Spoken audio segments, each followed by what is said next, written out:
What's up, guys? Spook here, and I'm just going to show you a couple knives from my friend Dylan at Trails Edge Knives.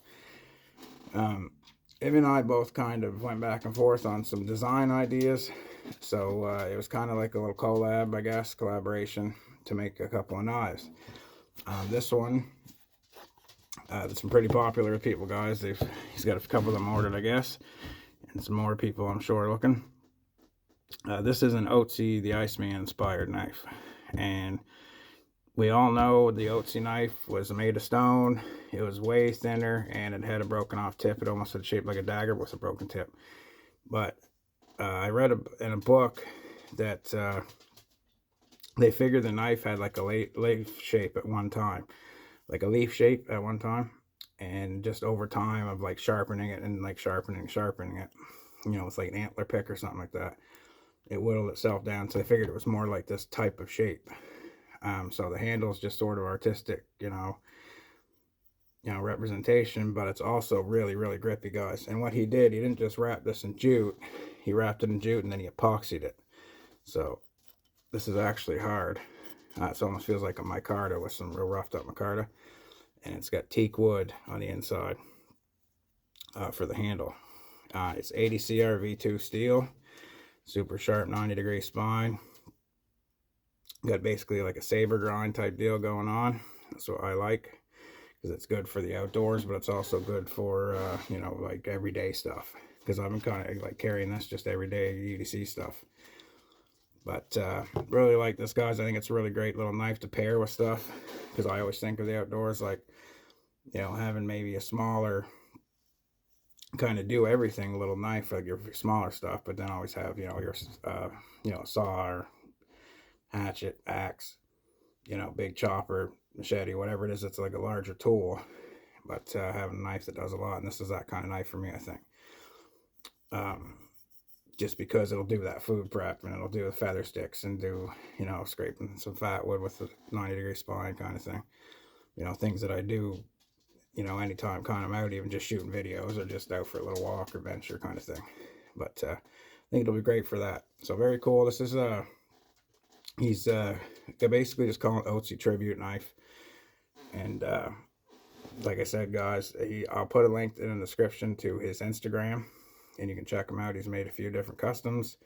He's making a couple of these, so if you think this is something cool you'd like to look into or find out more about, pick one up. Just give him a shout on his Instagram. The sheath's great, guys. Fits really well. Good retention. And it's just a pretty much normal little leather sheath. Nice leather. Nice welt in there. And I've been kind of sliding it into my chest pack. And I'll show it. I'm going to do a video on it soon anyway. But it just slides in the top of it. And I can just sort of pull it out. It's kind of cool. I'll show it to you how I set it up. But the other knife is what we've been calling the Spuukko, because it was my little idea for a Spuukko knife, guys. Now, there's a lot of little nuances to this type of knife.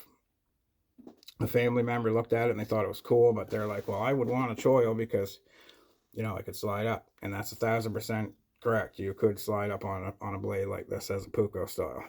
But what this is good for is if you're kind of more advanced, like you've used a knife a lot, and nobody probably, besides someone like Morris Kohansky was, or Ray Mears, or someone's more like a knife use expert, Paul Kirtley. There's a lot of Karamat guys up there, I'm sure, that, MacArthur and all those, like Kelly Harleton, they're great with indexing knives and making notches and doing stuff like that. It's a lot of people can't vary. But if you're not used to using one enough, these can be a little bit, like I said, you could ride up on the blade and, give yourself a pretty decent injury.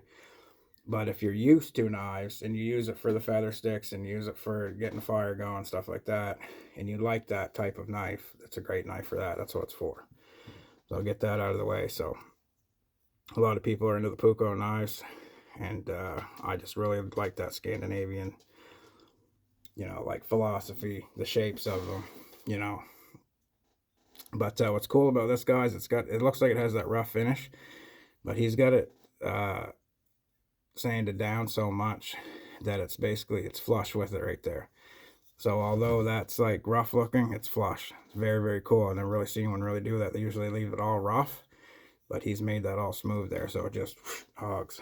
And the thing is, guys, we've been getting like pounded with rain, because I wanted to go out and do some just even fire starting videos with these. Doing a little bit of just a couple of utility things just to show you, because they are great knives, but it's just been crap weather. But we've been calling this a Spuukko, just his Spuukko knife. It's got OD green scales, black G10 black G10 liner, saber grind, 80 CRV2, that sharp as heck 90-degree spine. And I wanted it rounded, but with the square like broom handle in the middle, and he executed that perfect, guys. There's no, you know, if you can take a knife and not barely move it in your hand when you've got a good grip on it, then it's very good indexable tool. And so I really like it, guys. Anyway, turned out really well.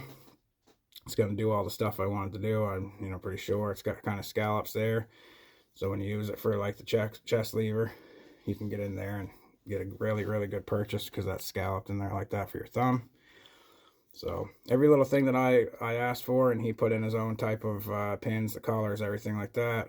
I just kind of asked for the handle to be the way it is. So like I said, just another collab knife, calling it the Spuukko. He's making these too. He's got a couple orders for these even, and he's going to start doing them in different configurations, and I'll probably pick up one of each when he does something maybe a little bit different, and probably one of his other cooler models. So, but I just want to show you this, guys. It's been raining, so I haven't done anything with them, so just kind of showing them. And it sucks to not have been out as much with them, but it's kind of got me, I don't want to say more used to them, because I like to just, you know, like everybody takes their knives out, guys, and I've got really used to like different grips with them, and done a little bit of just inside kind of carving, and I just so far love them. So, but anyway, guys, better weather coming up. Just got a new set of wheels, another Jeep, so we're gonna get out and shoot some better videos. And just want to show you these both Trail's Edge knives, Spuukko right here, and this Otzi Tribute. Great little knife. And I'm going to leave it, like I said, link in the description to his Instagram. Give him a shout. He does other work if this isn't something that interests you. He does a whole bunch of stuff, and he's just reasonable and good fella, guys. He uses good materials, and you know, gets the stuff done when he says he's going to do it. Just very good fella. So anyway, guys, stay safe. We'll get back at these again. Just the first look. Take it easy, guys.